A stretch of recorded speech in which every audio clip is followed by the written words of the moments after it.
매주 화요일은 격주로 부동산 소식 전해드리고 있습니다. 네, 오늘도 부동산 전문가 김지훈 소장님 연결되어 있습니다. 안녕하십니까? 네, 안녕하세요. 부동산 전문가 김지훈 소장입니다. 반갑습니다.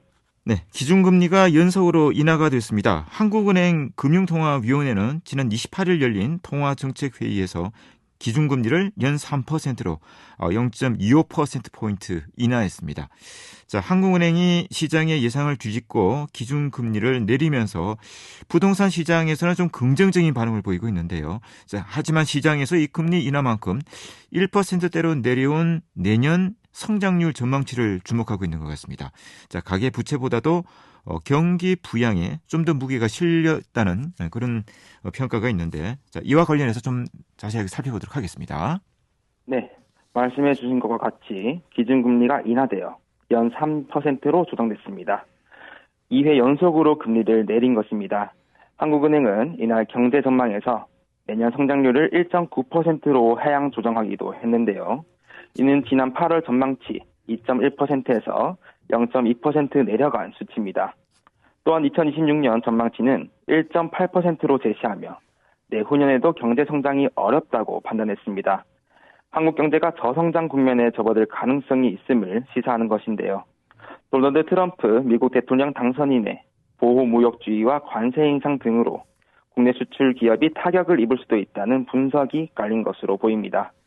KDI는 지난 12일 경제 전망에서 내년 우리 경제는 내수 부진이 점차 완화되겠으나 수출 증가세가 둔화되면서 올해보다 낮은 2% 성장할 전망이라고 내다봤습니다.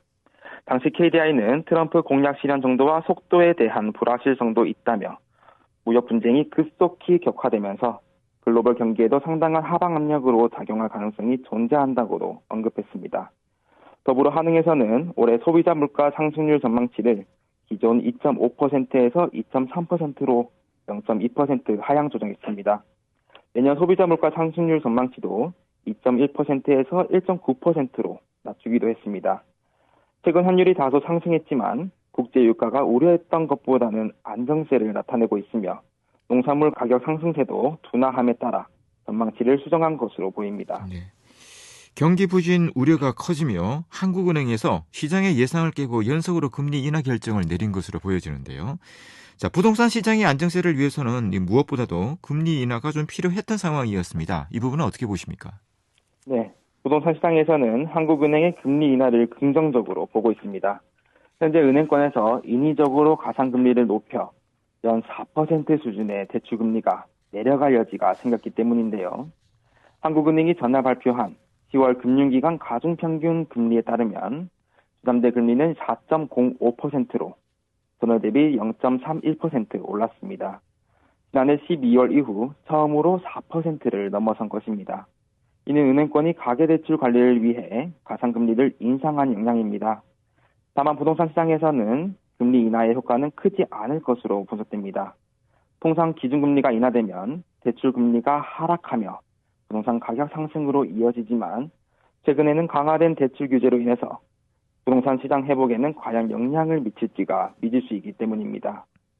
지난 9월 2단계 스트레스 DSR이 시행됨에 이어서 이번 달부터는 수도권 아파트에 대한 디딤돌 대출 한도도 축소됩니다. 전문가는 상업용 부동산 시장은 조금 개선될 수 있지만 대출 문턱이 높아진 상태에서는 부동산 가격이 반등하지는 못할 것이라 예측했습니다. 네. 이 금리 인하가 되니까 대출 규제라는 큰 턱이 하나 또 생긴 상태인 것 같은데요. 자, 그렇다면 부동산 거래가 다시 회복되는 시기는 언제쯤으로 볼 수가 있겠습니까? 전문가들은 내년 1분기가 지난 이후에나 부동산 거래가 다시 회복되고 상승 거래도 발생할 것이라는 조심스러운 예측을 내놓고 있습니다. 내년 상반기 중에는 채권 금리도 떨어질 것이라는 기대가 있는 가운데 대출 규제가 완화된다면 기준금리가 인하됐던 부분이 시장 회복 요인으로 작용할 것이라 분석했으며 내년 3단계 스트레스 DSR이 시행되는 것을 감안하면 상반기 초반을 벗어난 이후에 회복하는 모습을 보일 것이라는 의견도 덧붙였습니다. 단 금리 인하의 결정만을 바라봤을 때는 향후에 부동산 가격 상승의 가장 큰 원인으로 언급되고 있는 공급 부족을 해결하기 위해서는 금융권의 대출금리 조절이 이어질 필요가 있었습니다. 부동산 프로젝트 파이낸싱 부실 여파가 건설과 금융업권 전체로 확산되는 배경으로 고금리 누적이 지목되고 있기 때문입니다. 그렇다면 현재와 같은 대출 규제가 계속해서 이어지게 됐을 때 앞으로 부동산 시장의 분위기는 좀 어떻게 흘러갈 것으로 예상할 수가 있겠습니까? 대출 규제가 이어지게 된다면 주택시장의 약세는 계속될 것으로 보입니다. 네. 올해 스트레스 총부채 원리금 상환 비율 2단계 시행과 가계대출 총량 관리, 수도권 디딤돌 대출 한도 축소 등의 대출 규제가 강화되면서 서울의 아파트 거래량도 급감했기 때문인데요. 서울 부동산 정보광장에 따르면 서울의 아파트 거래량은 9월에 이어서 10월에도 월 3천 건대에 머물 것으로 보입니다. 지난 28일 기준 10월 서울 아파트 매매 거래량은 3,665건으로 9월 매매 거래량은 3,112건으로 집계됐습니다. 함영진 우리은행 부동산 리서치 랩장은 겨울이라는 계절적 비수기에 금융권 여신 태도도 보수적일 것을 전망으로 보이고 두 차례 걸친 금리 인하에도 불구하고 주택시장의 숨고르기는 계속될 것으로 보이며 주택거래 총량은 2023년 말의 수준까지 감소하고 가격 흐름도 약세를 보일 것이라고 분석했습니다. 네. 한국은행의 연속 기준금리 인하 소식 잘 들었습니다. 대구의 부동산 소식도 함께 살펴볼까요? 네. 대구 부동산 시장이 조금씩 해볼때 조짐을 보이고 있습니다. 주택 매매시장 소비심리지수가 올해 들어서 상승세로 전환하며 안정적으로 흐름을 이어가고 있는 가운데 거래량과 청약 경쟁률이 증가하며 지역 부동산 시장에도 활기가 돌고 있습니다.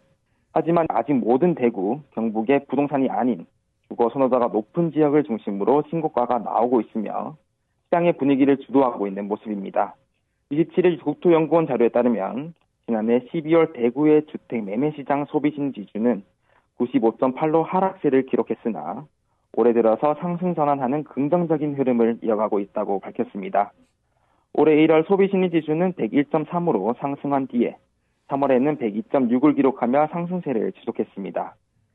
그러나 4월에는 94.1로 급격하게 하락했으며 주춤하는 모습을 보였습니다. 이후 6월에는 104, 7월에는 112.5로 큰 폭 상승세를 나타냈고 8월에는 108.4로 소폭 하락했습니다. 9월에는 다시 108.5로 소폭 상승하게 되며 안정적인 흐름을 보이고 있는데요. 전문가들은 소비심리지수가 100을 넘으면 주택가격 상승이나 거래 증가를 예상하는 소비자가 많다는 점에서 대구 부동산의 시장 분위기가 회복될 것이라는 긍정적인 시선이 생기고 있습니다. 실제로도 대구의 아파트 거래량도 증가세를 보이고 있습니다. 지난 4분기 대구의 분기별 아파트 매매 건수는 5,040건이었으나 올해 1분기에는 6,061건으로 1,020건을 증가했으며 2분기에도 6,447건, 3분기 6,335건이 거래되며 높은 거래량을 유지하고 있습니다. 청약시장에서도 활기가 돌아오고 있습니다. 대구의 전체 청약 경쟁률은 2022년 0.45대 1, 2023년 0.07대 1로 저조한 분위기였으나 올해 전체 청약 경쟁률은 4.35대 1로 큰 폭의 상승을 보여줬습니다. 네, 오늘도 좋은 소식 감사드립니다. 고맙습니다. 네, 감사합니다. 부동산 전문가 김지훈 소장이었습니다.